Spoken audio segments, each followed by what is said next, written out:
자, 창세기 6장 11절에서 13절 한번 읽어보겠습니다. 그때 온 땅이 하나님 앞에 부패하여 포악함이 땅에 가득한지라. 하나님이 보신즉 땅이 부패하였으니 이는 땅에서 모든 혈육 있는 자의 행위가 부패함이었더라. 하나님이 노아에게 이르시되 모든 혈육 있는 자의 포악함이 땅에 가득함으로 그 끝날이 내 앞에 이르렀으니 내가 그들을 땅과 함께 멸하리라. 자, 하나님은 노아를 부르시고 당시에 부패했던 모든 인간들을 바라보시면서 이제 심판을 결정하시죠. 하나님이 너무나 이제 그들의 죄악을 보시면서 한탄하기까지 하시죠. 그리고 이런 인간들의 어떤 죄악, 우리가 지난주에도 나눴지만은 그런 인간들의 죄가 뭐 대단하게 어떤 잘못된 삶을 살았다기보다는 그냥 자기들이 살아야 되는, 그냥 뭐 시집가고 장가가고 먹고 마시고 이런 하나님의 뜻에는 관심을 두지 않고 오로지 자신들의 삶에만 치중했던 그런 마음, 그것이 하나님에게 의해서 심판을 이제 불러왔다는 겁니다. 굉장히 평범하고 일상적인 거였죠. 근데 사실 그렇잖아요. 우리가 신앙생활을 하시는 분들도 있지만 안 하시는 분들은 사실 꼭 신앙생활을 해야 될 필요를 못 느끼시죠. 그렇다고 그분들이 뭐 되게 나쁘고 뭐 악하고 그런 게 아니잖아요. 근데 하나님은 또 심판을 하시겠다고 하는 거잖아요.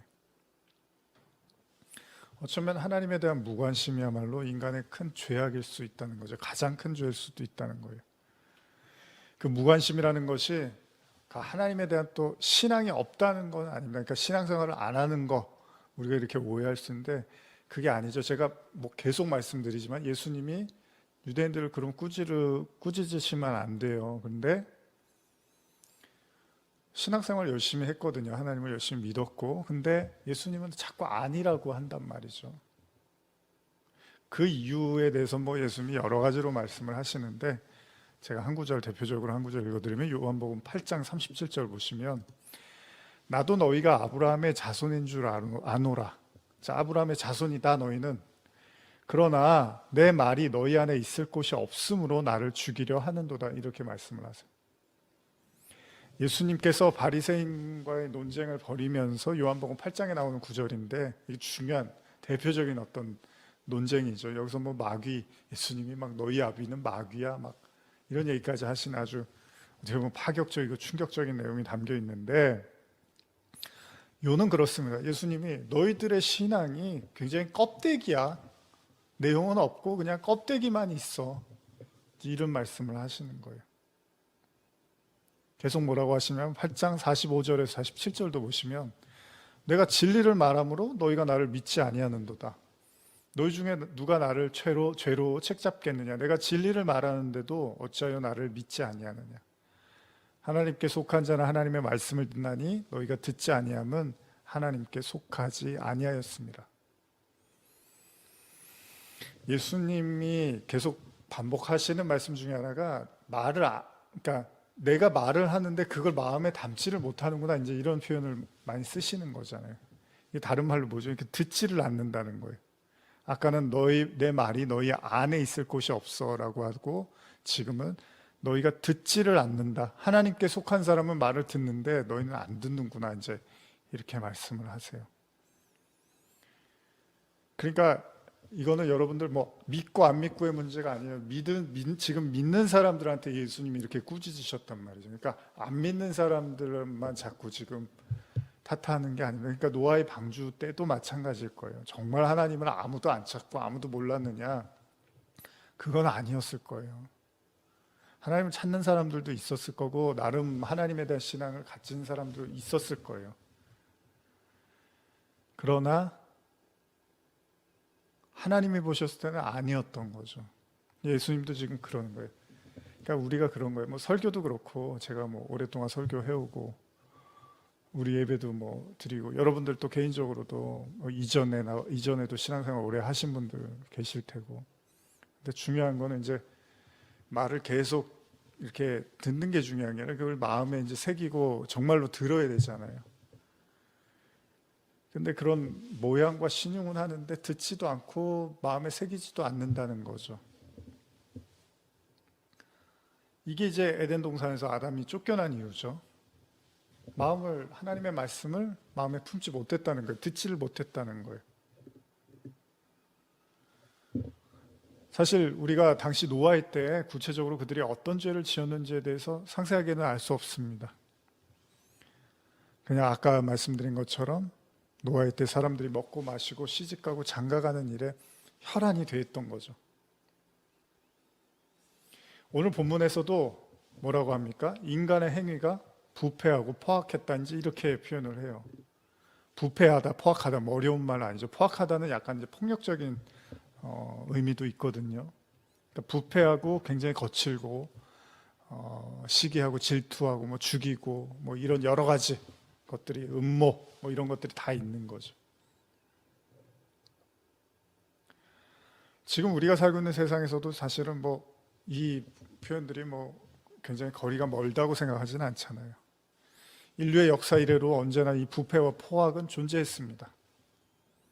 그 누구도 감히 세상이 깨끗하다고 완벽하다고 말할 수 있는 그런 세상은 없잖아요. 인간이 존재하는 한 이 포악과 부패는 항상 존재해 왔습니다. 그리고 저와 여러분의 삶의 곳곳에도 존재하고 있을 거예요.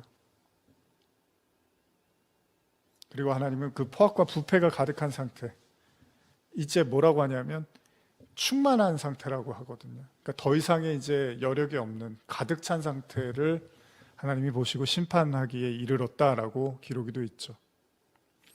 비슷한 내용으로 출애굽기에 보시면 이제 출애굽기 2장 23절에서 25절 보시면 여러 해 후에 애굽 왕은 죽었고 이스라엘 자손은 고된 노동으로 말미암아 탄식하며 부르짖으니 그 고된 노동으로 말미암아 부르짖는 소리가 하나님께 상달된지라. 하나님이 그들의 고통 소리를 들으시고 하나님이 아브라함과 이삭과 야곱에게 세운 그의 언약을 기억하사 하나님이 이스라엘 자손을 돌보셨고 하나님이 그들을 기억하셨더라. 잘 아시는 내용이죠. 출애굽기에서 애굽, 하나님을 알지 못하는 애굽 왕 바로가 출현하면서 이스라엘 백성들이 심한 고난을 받게 됩니다. 종살이를 하게 되죠. 너무 이제 힘이 드니까 부르짖는 거예요. 괴로우니까 이제 하나님을 막 찾는 거, 탄식하는 거죠. 그랬더니 이제 하나님이 그들 구원하시기로 결정을 하시죠. 그러니까 여러분들도 저도 이걸 우리가 잘 알아야 될 것 같아요. 하나님이 살아계시다는 증거,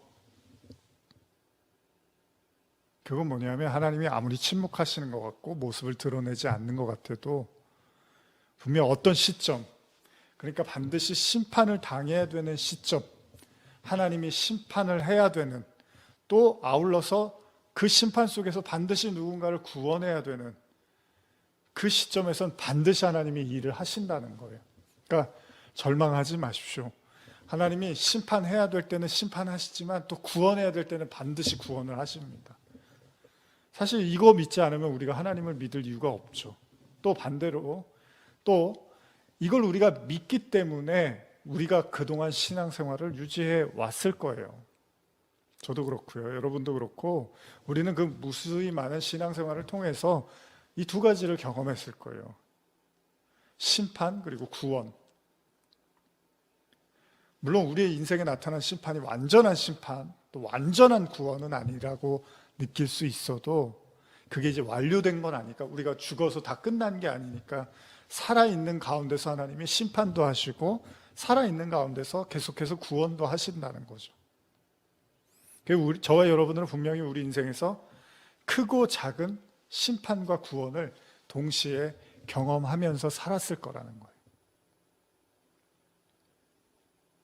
지금도 여러분, 물론 뭐 세상 온 세계가 또 여러 가지 코로나라는 고난으로 지금 몸살을 앓고 있지만 또 우리의 개개인의 삶에서도 그렇잖아요. 어려움이 있기도 하고 기쁜 일이 있기도 하죠. 근데 우리는 이제 다 알 수는 없는데 분명한 사실은 하나님이 그냥 팔짱을 끼고 쳐다만 보고 있는 분은 아니라는 거예요. 하나님은 때로는 성도들이 잘못했을 때는 벌을 주시기도 하고 심판하시기도 하고, 또 하나님이 원하시는 어떤 하나님의 마음을 흡족하게 하는, 하나님이 원하시는 방향으로 갈 때는 또 그들에게 칭찬도 하시겠죠. 그러나 또 성도가 정말 크나큰 위기에 빠져 있을 때는 반드시 그들을 또 구원해 내기도 하신다는 겁니다. 근데 이걸 우리는 항상 경험하고 살고 있다는 거예요. 그래서 히브리서 12장 5절에 이런 말씀 있잖아요. 또 아들들에게 권하는 것 같이 너희에게도 권면하신 말씀을 잊었도다. 일러스되 내 아들아 주의 징계하심을 경히 여기지 말며 그에게 꾸지람 받을 때 낙심하지 말라. 주께서 그 사랑하시는 자를 징계하시고 그가 받아들이시는 아들마다 채찍질 하심이라 하였으니 너희가 참음은 징계를 받기 위함이라. 하나님의 아들과 같이 너희를 대우하시나니 어찌 아버지가 징계하는 아들이 있으리요. 하나님은 반드시 그 자녀들 징계하신다는 거죠. 그러나 사랑으로 구원하시기도 하는 거예요, 여러분. 제가 막 심판 설교한다고 진짜 여러분 심판받으라는 얘기가 아니라 그 심판을 통해서 또 하나님의 구원이 있다는 걸 우리는 반드시 깨달아야 된다는 거죠. 분명히 에덴 동산의 아담의 범죄는 하나님의 심판을 불러일으키기에 충분했습니다. 그러나 하나님이 그들을 에덴에서 내쫓는 형벌을 주시기는 했지만 동시에 하나님이 그들에게 죄를 깨닫고 다시 하나님께 돌아오기를 바라는 마음도 있었다는 거예요. 그러니까 죄로부터 회개하고 돌아오라는 그 메시지가 같이 담겨 있는 겁니다. 심판에는. 그렇기 때문에 성도에게 하나님의 심판은 죽음 그 자체를 의미하는 게 아니라는 겁니다. 제가 요한계시록 강의할 때도 굉장히 많이 강조했던 부분인데 심판을 성도도 환난을 당합니다. 그러나 성도에게 오는 환난은 욥기처럼요. 진짜 정금으로 만들어서 구원해내시려는 환난이지 죽이고 멸망하려고 주시는 환난이 아니라는 겁니다. 오히려 그 심판을 통해서 구원을 굉장히 확실하게 하는 거예요. 더. 똑같잖아요. 여러분 남녀관계도 친구관계도 이 사람들의 사이가 좋다는 거는 어려움과 시련이 왔을 때 이제 증명이 되는 거잖아요.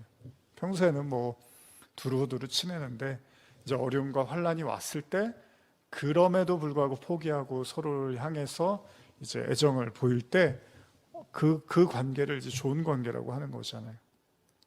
심판도 그래요.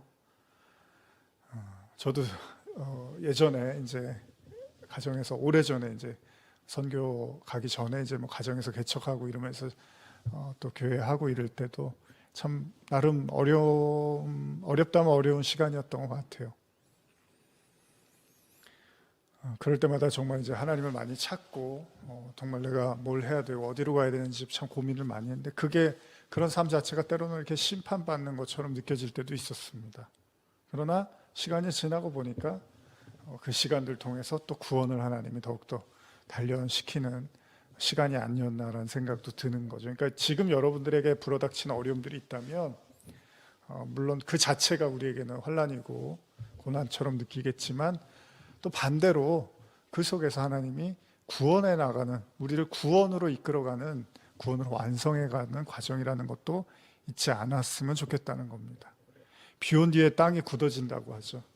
징계와 심판이라는 말 자체는 인간에게 달갑지 않습니다. 그러나 우리가 그냥 아무 문제가 없는 사람인데 하나님이 심판한 게 아니라 원죄라는 모두가 갖고 있는 그 죄, 거기서 우리가 시작된 존재라면 저와 여러분들이 우리에게 불어닥치는 그 심판 속에서 하나님이 내 옛사람, 내 과거, 내 죄성을 하나님께서 다스리시고 진짜 구원의 사람으로 이끌어 가시겠구나라는 이 믿음을 반드시 기억하시고 걸어가야 합니다.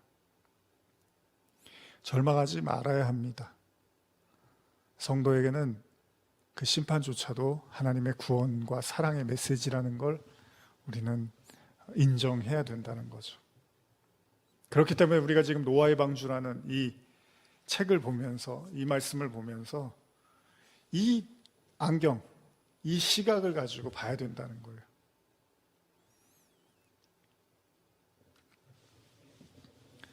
욥이 아팠지만, 욥이 매우 힘들었지만, 욥이 정말로 절망적이었지만 후일에 어마어마한 하나님의 축복이 기다리고 있었습니다.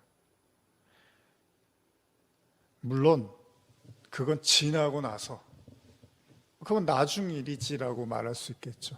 맞습니다. 욥이 고통받았고 그 후에 하나님이 예비하신 또 축복을 주셨습니다. 갑절의 복을 주셨다고 하죠. 그러나 이런 생각도 해보세요. 욥이 그 고난의 시간에 뭘 했죠? 뭘 했습니까? 하나님께 계속 질문을 합니다. 의문을 던지고 하나님과의 자기의 관계를 계속해서 고뇌합니다.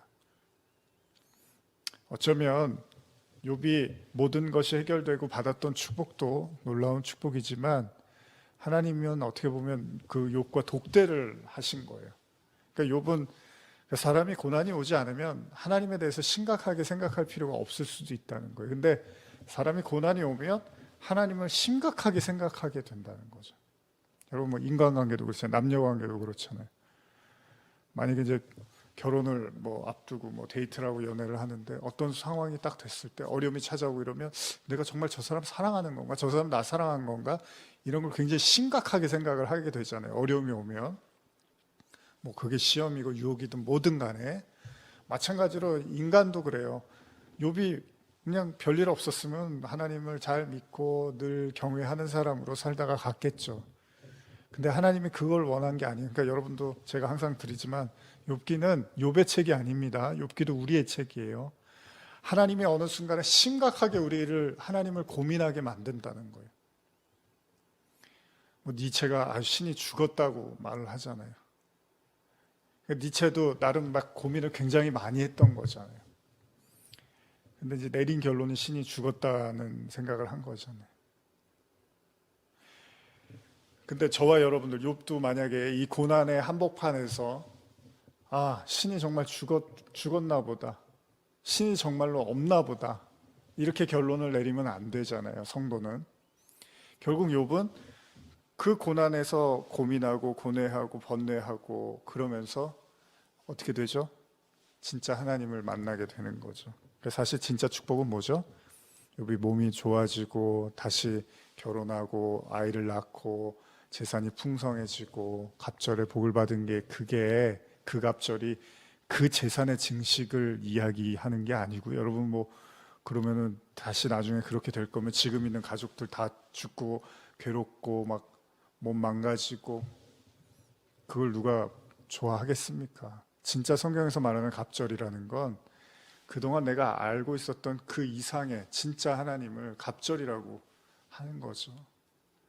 그동안에 알고 있었던 땅적인 하나님이 아니라 진짜 그 하늘의 하나님, 그걸 갑절의 개념으로 이해할 수 있다는 거예요. 하늘의 축복.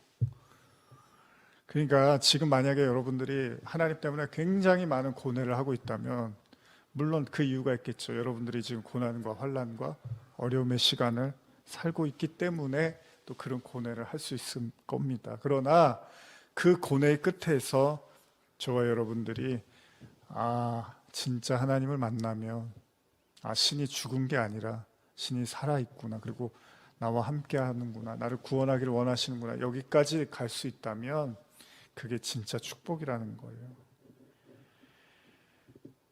그게 잠깐 고난을 받았으나 나중에는 비교할 수도 없는 복을 받게 되는 거죠.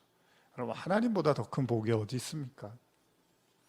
뭐 좀 더 가지고 뭐 좀 더 누리면 그게 뭐 얼마나 지속되겠습니까? 근데 하나님을 알아버렸어요. 하나님이 누군지를 알아버리고 하나님을 만나버렸어요. 그것도 그냥 적당한 하나님이 아니라 갑절의 진짜 이 땅의 수준의 하나님이 아니라 하늘적 하나님을 만나면 그거보다 더 큰 유업이 어디 있습니까? 창세기 6장 14절에서 16절입니다. 너는 고페르 나무로 너를 위하여 방주를 만들되 그 안에 칸들을 막고 역청을 그 안팎에 칠하라. 내가 만들 방주는 이러하니 그 길이는 300규빗, 너비는 50규빗, 높이는 30규빗이라. 거기에 창을 내되 위에서부터 한 규빗에 내고 그 문은 옆으로 내고 상중하 3층으로 할지니라. 이제 하나님은 노아에게 본격적으로 방주를 만드는 것을 말씀하시고 구체적으로 방주의 초안을 제시하고 있습니다. 그리고 처음 눈에 띄는 단어 하나가 있는데 역청이라는 단어인데요. 이게 현대어로 제가 다시 읽어드리면 6장 14절입니다. 그러니 너는 전나무로 배를 한 척 지어라. 그 배 안에 방을 여러 개 만들고 그 배 안팎에 물이 스며들지 않도록 역청을 칠하여라. 그렇습니다. 역청은 일종의 아스팔트와 같은 그런 뭐 탄화수소의 화합물이라고 하는데 그런 화합물을 일컫는데 하나님은 이 역청을 바르라고 하죠. 방주를 만들면서 나무로. 왜요? 외부로부터 들여오는 그 물이 스며드는 것을 막기 위함이죠. 당연하죠. 배가 물에 뜨려면 구멍이 있어서는 안 되죠.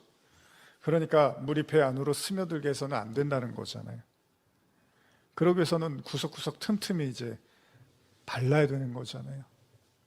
근데 이 역청이라는 말이요, 창세기 11장에도 등장을 하는데 한번 이것도 읽어보겠습니다. 11장 3절 보시면 서로 말하되 자 벽돌을 만들어 견고히 굽자 하고 이에 벽돌로 돌을 대신하여 역청으로 진흙을 대신하고. 여기에서도 인간은 역청을 통해서 견고하게 바벨탑을 만들죠.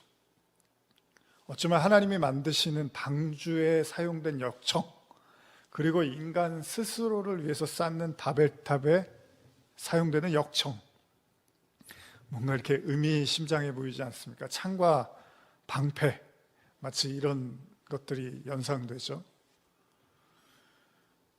역청으로 만든 인간의 바벨탑에 절대로 물들지 말라고 하나님도 방주에 역청을 발라서 막으라고 말씀하시는 듯하기도 합니다.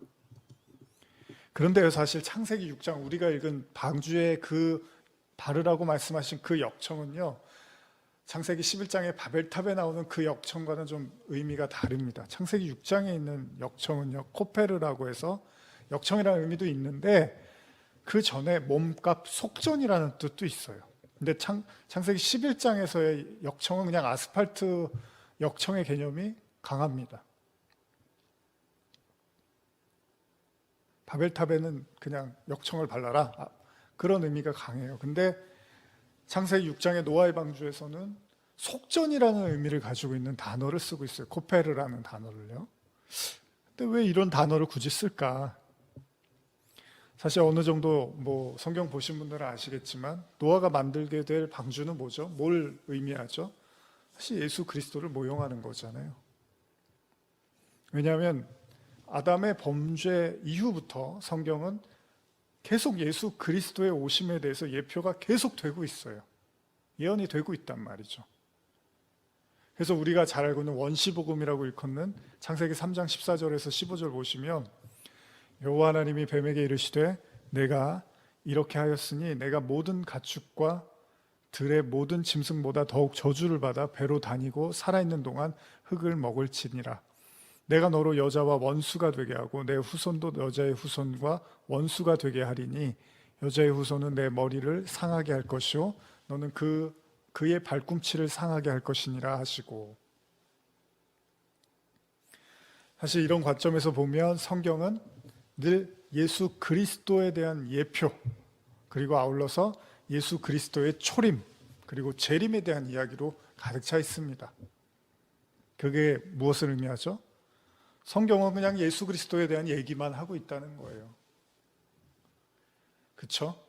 실제로 예수님도 그렇게 말씀을 하십니다. 요한복음 5장 39절에 보시면 너희가 성경에서 영생을 얻는 줄 생각하고 성경을 연구하거니와 이 성경이 곧 내게 대하여 증언하는 것이니라. 그러니까 성경은 예수를 이야기하고 있다는 거예요.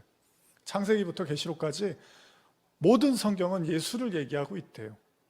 계속 요한복음 5장 46절 47절 보시면 모세를 믿었더라면 또 나를 믿었으리니 이는 그가 내게 대하여 기록하였습니다. 그러나 그의 글도 믿지 아니하거든 어찌 내 말을 믿겠느냐 하시니라. 모세의 글도 그렇고 모든 말이 다 예수에 대한 이야기래요. 예수님이 스스로도 이렇게 말씀을 하세요. 그러니까 모세 오경,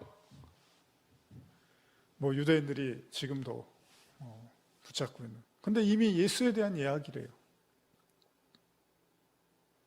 그렇기 때문에 우리가 성경을 읽을 때요, 반드시 구원과 직결되는 내용에서는 예수 그리스도를 읽어내야 된다는 겁니다.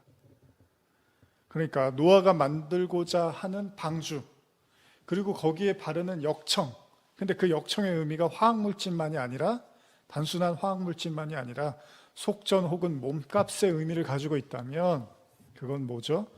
심판 속에서 노아를 구원해 줄 방주는 예수 그리스도를 예표하고 있는 거예요. 그렇죠? 이는 아브라함의 이야기에서도 나타나요. 사실 창세기에서도 이미 계속 나오잖아요. 하나님이 아브라함에게 사랑하는 독자 이삭을 바치라고 하시죠. 그리고 아브라함이 이삭을 제물로 드리려고 해요. 근데 하나님이 스톱해요. 만약에 아브라함이 이삭을 제물로 드리고 이러면은 이야기가 좀 달라졌을 텐데, 하나님이 여기서 스톱을 하고 갑자기 나뭇가지에 이렇게 걸려있는 양이 있었죠. 그 양을 제사 지내게 합니다. 무슨 이야기입니까? 이 땅에 누구도 예수라는 하나님이 준비하신 제물, 속전이라고도 하죠. 우리가 속전으로, 몸값이라는 거예요. 속전이. 그 예수가 아니면 구원이 불가능하다라는 걸 창세기에서부터 계속 얘기를 해요. 아니, 하나님이 구원을 위해서 열어두신 유일한 문은 그가 준비하신 제물로 밖에는 안 된다는 거예요. 그걸 계속 얘기를 하고 있어요. 그럼 우리가 노아의 방주에서 한 가지 분명한 사실을 발견하게 되는데요. 그건 하나님께서 당시에 패역한 세대를 보시고 심판하실 때 의로운 노아를 구원하시기로 결정하셨지만, 노아가 의롭다고 하잖아요. 당대에 의롭다고 하는데, 그 방법이 그러면 의로우면 그냥 구원하시면 되는데, 그 방법이 방주라는 걸 통해서, 근데 방주로 사실은 상징되고 있는 예수 그리스도에 대한 이야기를 또 노아한테도 하고 계시는 거라는 거죠. 이 구원으로 상징되는 방주와 비슷한 이야기가 출애굽기에 나오는데요. 방주는 아닌데 방주하고 비슷한 내용이에요. 뭐죠? 출애굽기 2장에 보면 애굽 아래서 종살이하던 이스라엘 백성들이 탄식을 하니까 이제 하나님이 구원하시죠. 그때 모세를 보내시죠. 근데 모세가 태어날 때 당시 애굽 왕이 이제 이스라엘 백성들이, 히브리인들이 늘어나는 것을 막기 위해서 남자애들을 다 이렇게 태어나면 죽이려고 했단 말이죠. 그래서 하나님께서 모세를 태어나게 하셨는데, 이제 산파들을 통해서 어떻게 살려서 이 나일강에다가, 바구니에다가 모세를 담아서 이렇게 흘려보내죠. 여기에도 방주라는 표현은 안 나오지만 이 갈대 상자라든지 뭐 역청을 바른다든지 이런 내용들이 이제 방주를 연상케 한다는 거예요. 출애굽기 2장 3절 보시면, 더 숨길 수 없게 되매 그를 위하여 갈대 상자를 가져다가 역청과 나무진을 칠하고 아기를 거기 담아 나일강가 갈대 사이에 두고. 그렇습니다. 하나님이 모세를 이스라엘 백성을 이제 애굽에서 구원해낼 지도자로 부르시잖아요. 엄밀히 말하면 모세는 하나님이 준비한 이제 하나님의 선지자죠. 그러나 모세가 하나님이 준비한 어린 양, 그 속전의 제물은 아니라는 거예요. 그렇기 때문에 성경은요, 모세가 탄생하자마자, 즉 당시 애굽 왕의 패역함으로 태어나자마자 죽을 수밖에 없는 그 모세를 살려주시는데, 어떻게 살려주시냐면 바구니에 담아서 강에다 흘려보내는데, 마치 이게 심판을 피하기 위해서 방주를 타는 노아와 흡사하다는 겁니다. 모세, 물론 우리가 노아도 그렇고 모세도 그렇고 물론 그들의 삶 자체도 예수 그리스도를 모형하고 있지만, 엄밀히 말하면 그들이 하나님이 준비한 제물은 아니라는 거예요. 제물은 예수 그리스도밖에는 될 수 없는 거죠. 그렇기 때문에 물론 신약에서 이제 예수님이 등장하지만 구약에서는 아직 그 예수가 나타나지는 않았지만, 하나님은 구약에서도 계속 예수에 대해서 가르치시는 거예요.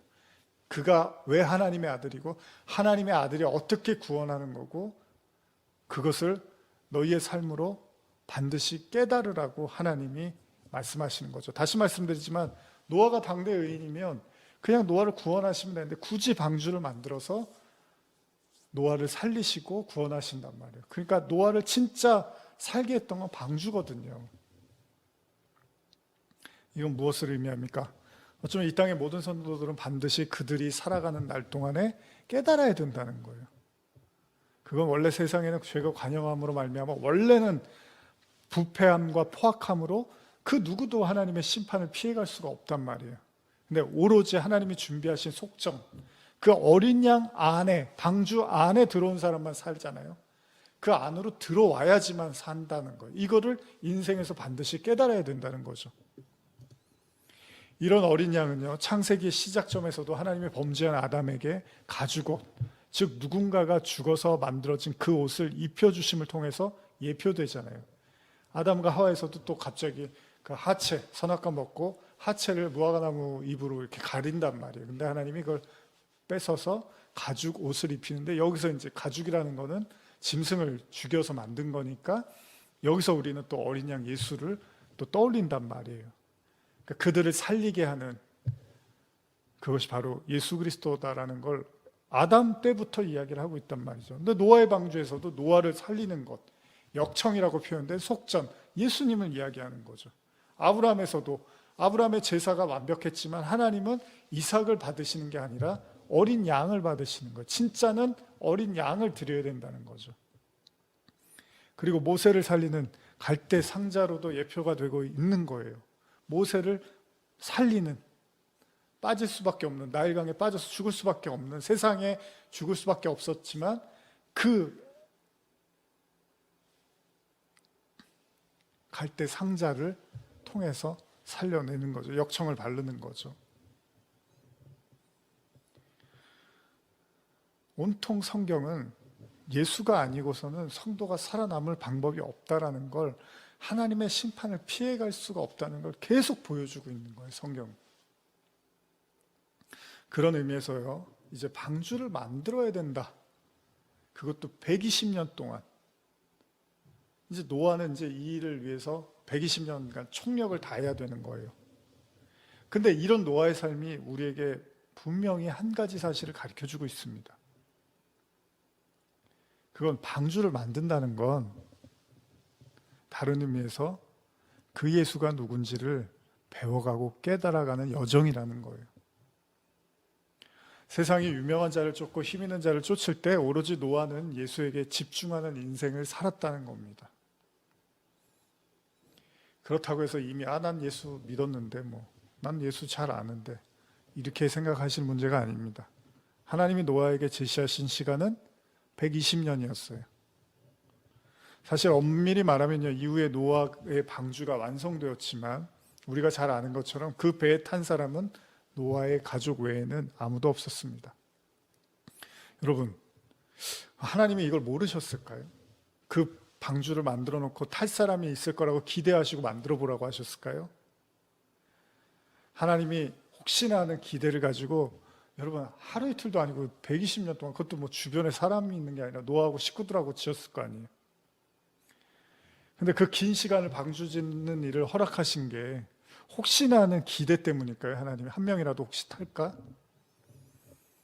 근데 하나님이 다 아신다며요. 전지전능하시다며요. 분명히 하나님이 제일 잘 아셨겠죠.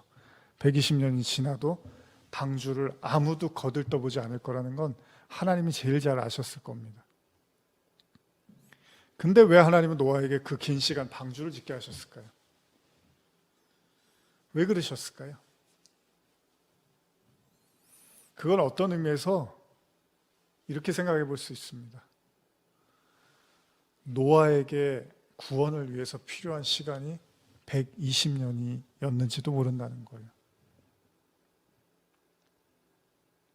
하나님께서 노아가 당대의 의인이어서 그를 구원하셨어야만 했다면 굳이 120년 동안 그를 힘들게 하실 이유가 없습니다. 이것은 마치 하나님이 아브라함의 믿음을 의로 여기셨다고 말씀하신 이후에 오히려 아브라함의 믿음 없음을 보여주시고, 그럼에도 그의 믿음을 완성해 가신 것과 비슷하다고 볼 수 있겠죠. 물론 노아가 당대의 의인은 맞습니다. 욥도 당대의 의인이었어요. 그렇다고 해서 그들을 그냥 있는 그대로 하나님이 받으신 게 아니에요. 욥도 어마어마한 고통 속에서 하나님의 진짜 의를 깨달았어요. 하나님이 의롭다고 해주신 거지 그들 자체가 진짜 의로운 건 아니에요. 그런 사람은 없습니다, 여러분. 하나님이 보시기에 진짜 의로운 사람은 없어요. 하나님이 의롭다고 해주신 사람은 있는 거예요. 그러나 하나님이 그들을 택하시고 진짜 의를 가르쳐 주시듯이 노아도요, 진짜 의인 바로 예수 그리스도를 깨닫는 데 필요한 시간이 120년이었는지도 모른다는 거예요. 그러니까 120년은 물론 노아 자신 그리고 가족들을 위한 시간이었는지도 몰라요. 다음 주에 이제 제가 가족에 대한 말씀을 좀 나누려고 하는데, 노아만 탄 게 아니잖아요. 이 배는 가족들도 탔잖아요. 그럼 가족들도 그 시련을 같이 고뇌하고, 이거 해야 되는 거야, 말아야 되는 거야, 이렇게 살아도 되는 거야, 마는 거야, 비가 올 거야, 안 올 거야, 뭐 수없이 많은 고민을 했을 거 아니에요. 어쨌든 그들 모두에게 필요한 시간이 120년이었다는 거예요. 근데 이 120년이라는 시간도 이렇게도 이제 해석을 해볼 수 있는데, 이 10이라는 숫자가 아들, 우리가 이제 제자, 12제자, 야곱의 12아들 해서 아들의 개념이 있단 말이에요. 그리고 곱하기 10을 하면 이제 120이 되는데, 그 10도 우리가 계명, 출애굽기엔 10계명의 그 10계명, 그래서 10을 하나님의 말씀, 율법으로 이해하면 12 곱하기 10 해서 120이잖아요. 그러면 상징적으로 제가 여러분들에게 말씀드리는 건, 이 땅을 살아가야 되는 성도들이 반드시 살아내야 되는 시간이 120년인데, 그 120년은 하나님의 율법 10, 10계명을 통해서, 하나님의 말씀을 통해서 12, 반드시 아들이 돼야 된다라는 의미로도 볼 수 있는 거예요. 그래서 120년을 주시는 거예요. 근데 그 120년이 누구에게는, 그 아들이 되지 못하는, 하나님의 자녀가 되지 못한 자들에게는 이제 심판이 되는 거예요. 지금도 마찬가지입니다.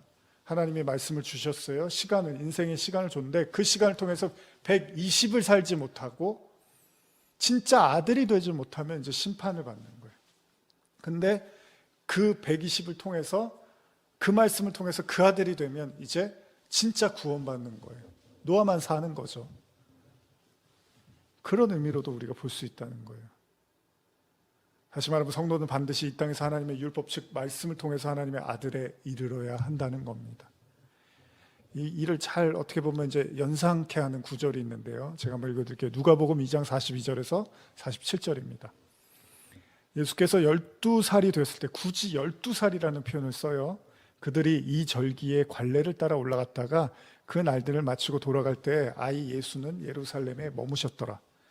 그 부모는 이를 알지 못하고 동행 중에 있는 줄로 생각하고 하룻길을 간 후 친족과 아는 자 중에서 찾되, 만나지 못함에 찾으면서 예루살렘에 돌아갔더니 사흘 후에 성전에서 만난즉 그가 선생들 중에 앉으사 그들에게 듣기도 하시며 묻기도 하시니 듣는 자가 다 그 지혜와 대답을 놀랍게 여기더라. 굳이 성경은요, 12살이 된 예수의 이야기를 하고 있습니다. 예수와 부모는 절기를 위해서 함께 예루살렘에 올라갔는데, 그리고 돌아왔어요. 근데 돌아오는 길에 예수님이 함께하지 않았다는 걸 알게 되죠. 마리아와 요셉이요. 그래서 다시 이제 예루살렘으로 돌아갔는데 어디 있었느냐? 예수님이 성전에 계시더라는 거예요. 이때 이제 부모가, 마리아와 요셉이 놀랐죠. 한번 말씀 계속 읽어드릴게요. 누가복음 2장 48절 50절까지입니다. 그의 부모가 보고 놀라며 그의 어머니는 이르되 아이야 어찌하여 우리에게 이렇게 하였느냐? 보라 내 아버지와 내가 근심하여 너를 찾았노라. 예수께서 이르시되 어찌하여 나를 찾으셨나이까? 내가 내 아버지 집에 있어야 될 줄을 알지 못하셨나이까 하시니 그 부모가 그가 하신 말씀을 깨닫지 못하더라. 요셉과 마리아가요, 예수님이 성전에 있어서 여기가 내 집이잖아요, 내 아버지는 하나님이잖아요, 이런 얘기를 하니까 깨닫지를 못했대요. 아마도 이미 하나님의 아들이었던 예수였고 수태고지도 받았어요. 누군지 잘 안단 말이에요. 그런데도 부모는 이를 인지하지 못하고 있었다는 거예요. 못 믿고 있었다는 거예요.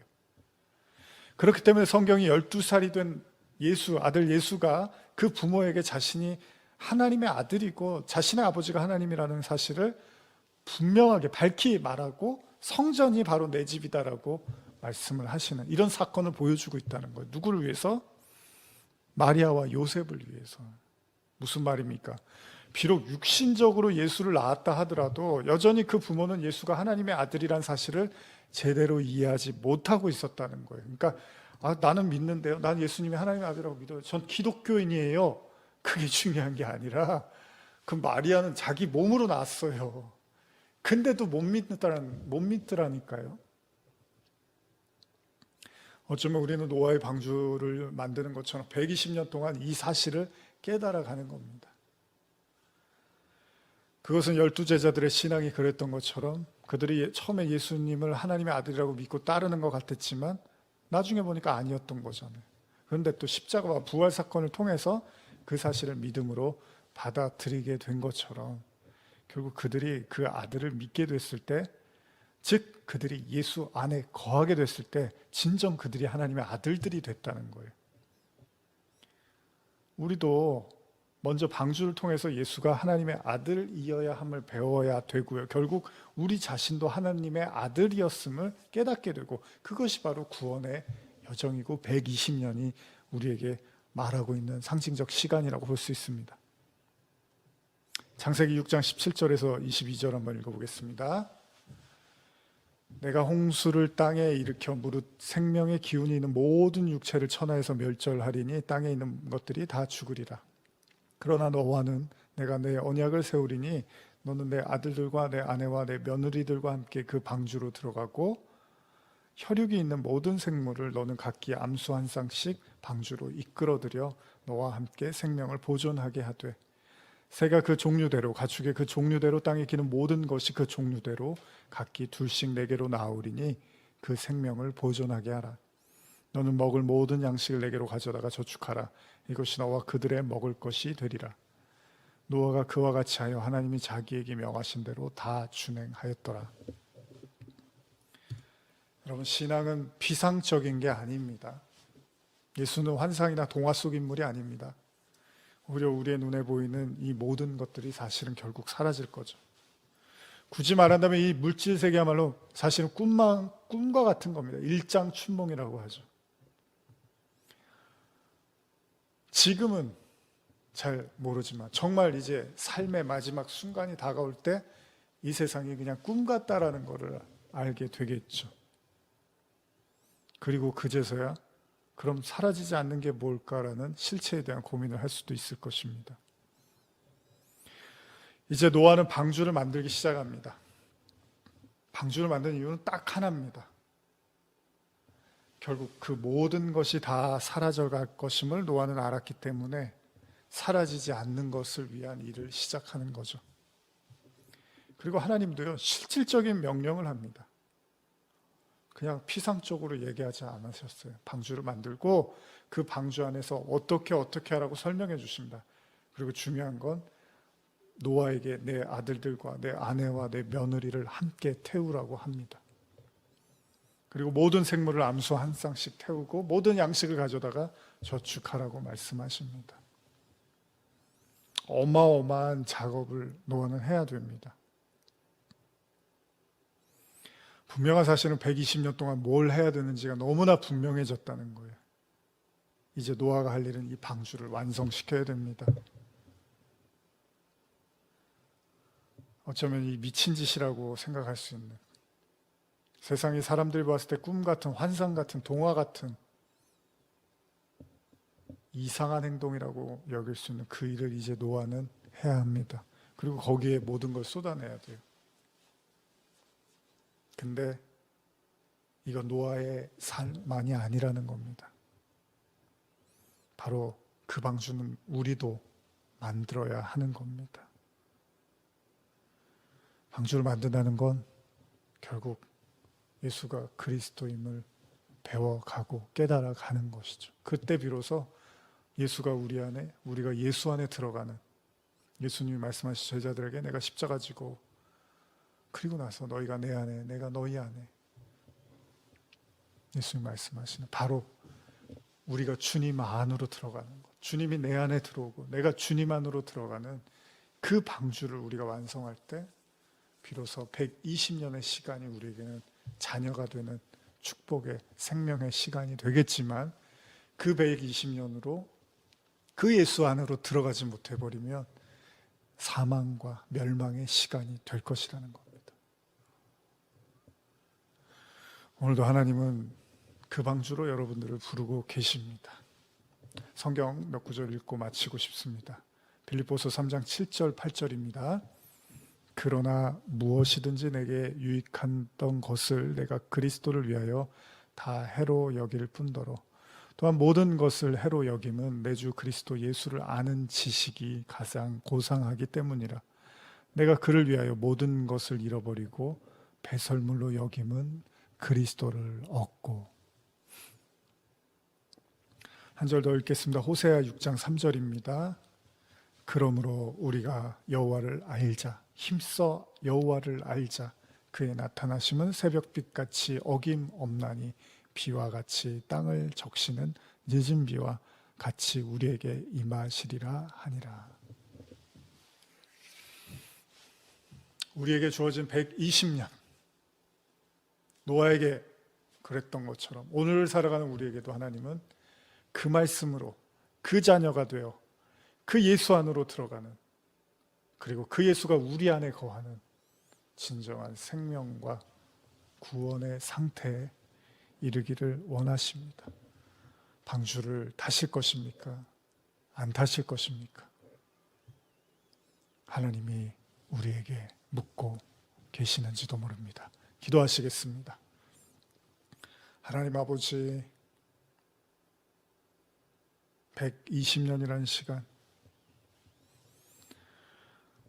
노아에게 결코 쉬운 시간은 아니었으리라 생각됩니다. 오늘 우리에게 주어진 시간, 사람마다 각기 다 다르지만 예수를 아는데 우리의 마음을 쏟아 붓게 하여 주시옵소서. 감사드리며 예수님의 이름으로 기도합니다. 아멘.